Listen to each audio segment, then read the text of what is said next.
Na pala yung binilad kong natong or taro leaves. So, lutuin natin siya ngayon. Unahin natin yung bangot or sahog. Taba. Tapos ilalagay natin yung dahon ng natong.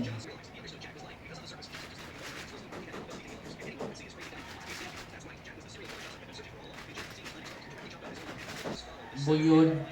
Pirang pidaso ini mga 5 pidaso. Hipon. Tapos tinapa.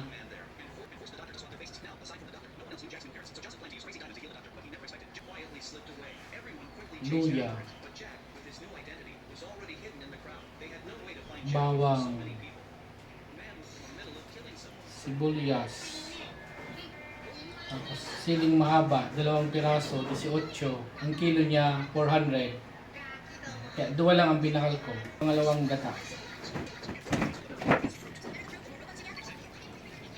Salang na natin.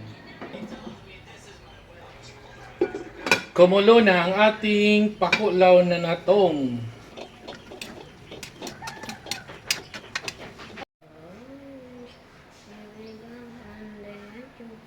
Ilalagay natin yung unang gata.